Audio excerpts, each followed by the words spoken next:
Ooh boy, this video is gonna make enemies of a lot of people. Well, no going back now. To clear up exactly what I mean by the title of this video, I'm gonna be talking about one thing each of the big three excel at in comparison to each other. This isn't to say they don't excel at multiple different things. I'm just gonna be talking about one very prominent part for each of them. And of course, this is simply my opinion, so don't lose your fucking tits. And I will only be looking at the manga for Bleach, One Piece, and Naruto. No Boruto, no Burn the Witch, and no whatever One Piece has.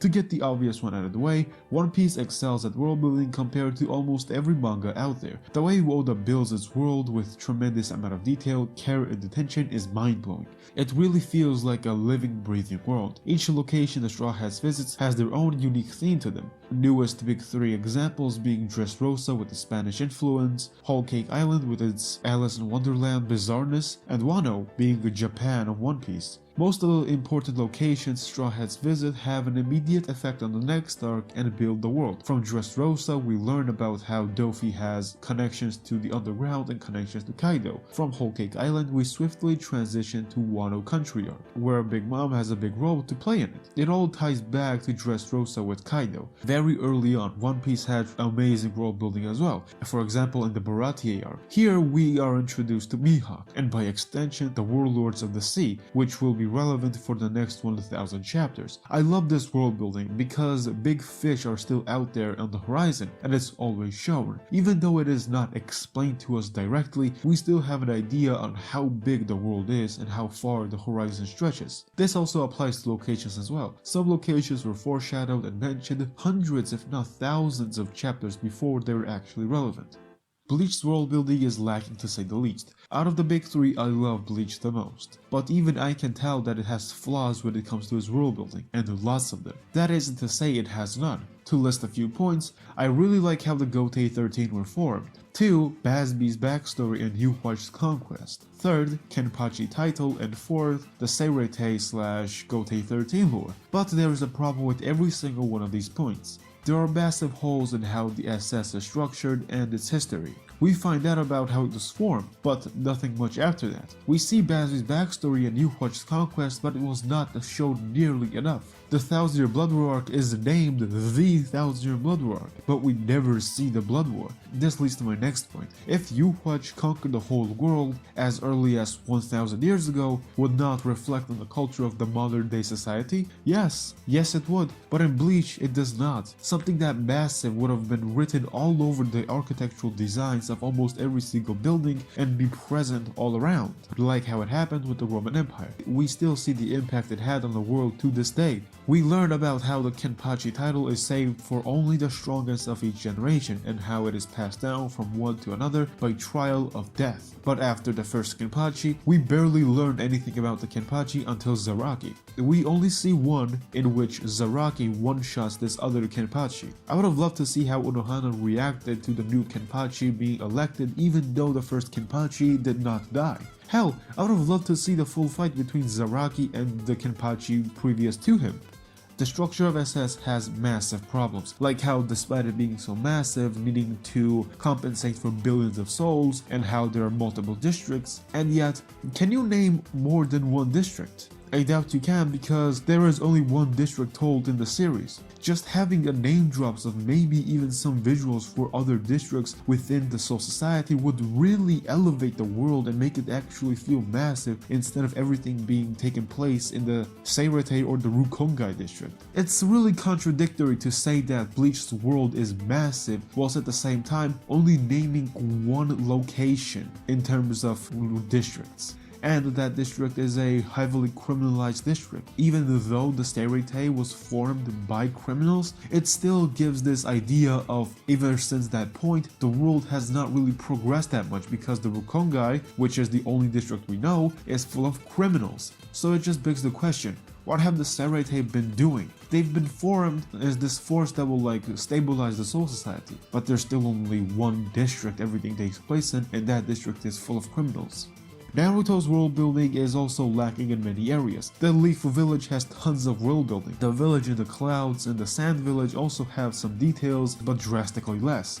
aside from each village's Kage, we barely get any information on the rest of them. We barely get info about the first and second ninja wars, despite them being the same as our world wars. And there are these things called lords and shinobi countries, but we barely get any info on them, nor are they relevant that much in the series, even though these lords are above Kage and like call the big shots. Not to mention these samurai dudes, who are from the first glance very different from shinobi, and yet even though they had this small snippet of shine, we barely get anything of them after this point. Like, come on man, this is a whole different country with its own style and a very unique aesthetic, and only for this to not be relevant in the series later on, never relevant, is kinda off-putting. It feels like it just got deleted, Ctrl-Z'd. And this is where the real shit comes into play. In terms of character design, it has to go for Bleach. For me, Bleach character designs are leagues above Naruto and One Piece. The amount of detail Kubo gives to his characters is astonishing. Not using any time for worthless detail whilst making every line count and contribute into creating a unique look for a character. There are not too many detailed characters, but at the same time, they don't lack of detail. A perfect middle point. Sleek, slim, and efficient. Looking at each of the Bleach characters, it really feels like you're looking at eye candy. They also complement and stay consistent with the themes of Bleach, always reflecting it. 500 plus chapters later, Kubo could still make unique designs in form of the Zero Division and most of the Sternators. Kubo does not use abnormal body shapes to make his characters look unique. They always stay in line with anatomy whilst also having a unique flair and different body types. Kubo mastered the art of uniforms. The captains wear the same thing, but in reality, it's so different from each other, and each small detail contributes into making their whole visual feel completely different from each other. It's a small adjustment, but at the same time, it makes world of a difference. Some people say that later on in Bleach, just like most other long-running shonen manga, it had the same face syndrome. I completely disagree with this. Only character that really facial construction-wise looks the same is maybe Aizen and Ginjo. These two maybe can make the case that like kind of for the eyes and the nose look somewhat the same, but aside from that, they have no similarities at all.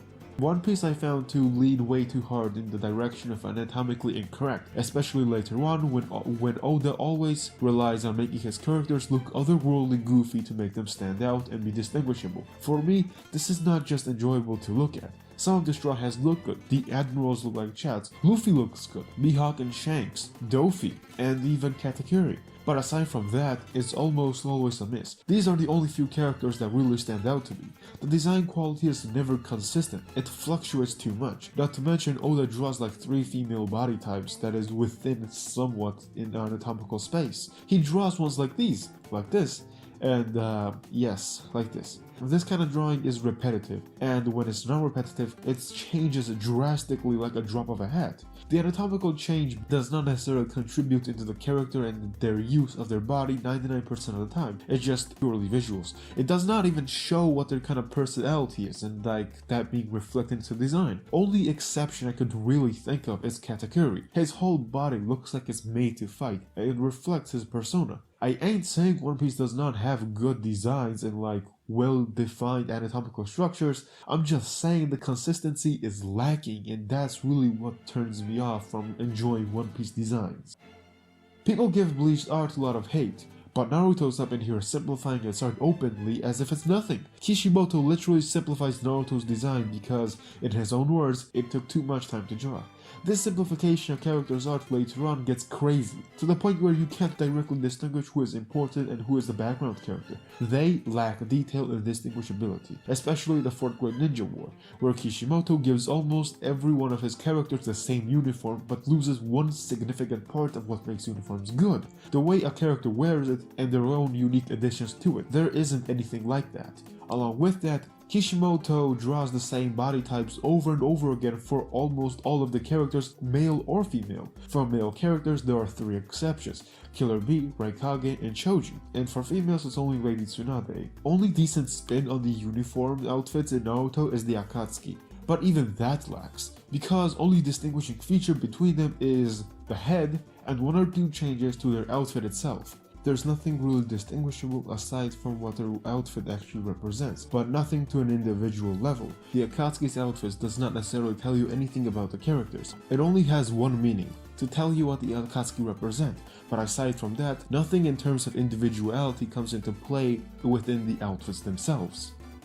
When it comes to fights, Naruto is the clear winner. The amount of jutsus and techniques in the series set up from the start makes all future fights have limitless potential, from defensive jutsus like Rashomon to offensive jutsus like Rasengan, Yamamoto's Yellow Flash move, and other unique techniques like Shadow Clones and this mirror thing. There are dozens of different jutsus based around each character and their themes. Most of them have whole backstories on how they were created. Each fight progresses in a different manner because of the sheer amount of moves at character disposal. The fights are impacted by a character's brains and tactics and how they utilize the powers, and whenever notable jutsus are used against each other, you can really feel the weight of each attack just from knowing so much information about them. It really feels like a battle of generations. To give an example, Yamato made the Rasengan, not fully, but still he invented it. Along with that, the second Hokage invented Shadow Clones.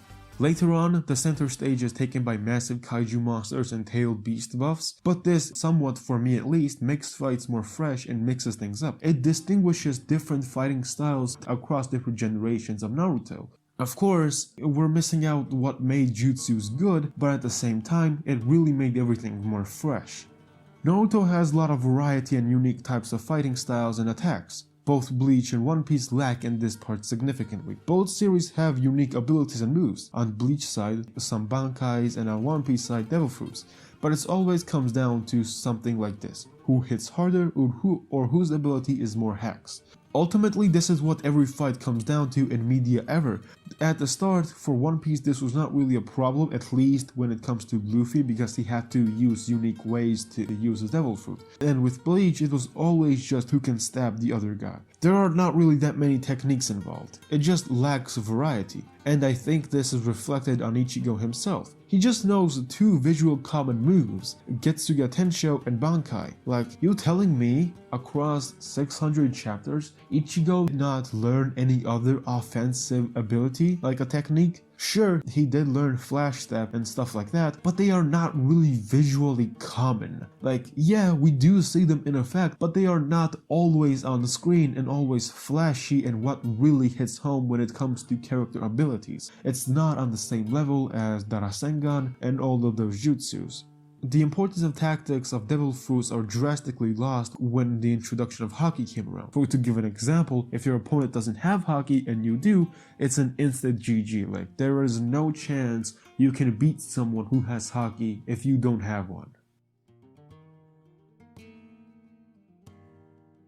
All of these points are my opinion and totally subjective. Feel free to disagree. But nonetheless, I am well aware this video will make a lot of enemies of me. But it can't be helped. But yeah, if you somehow still enjoyed the video, please like, sub, don't be cringe, and yeah, see ya.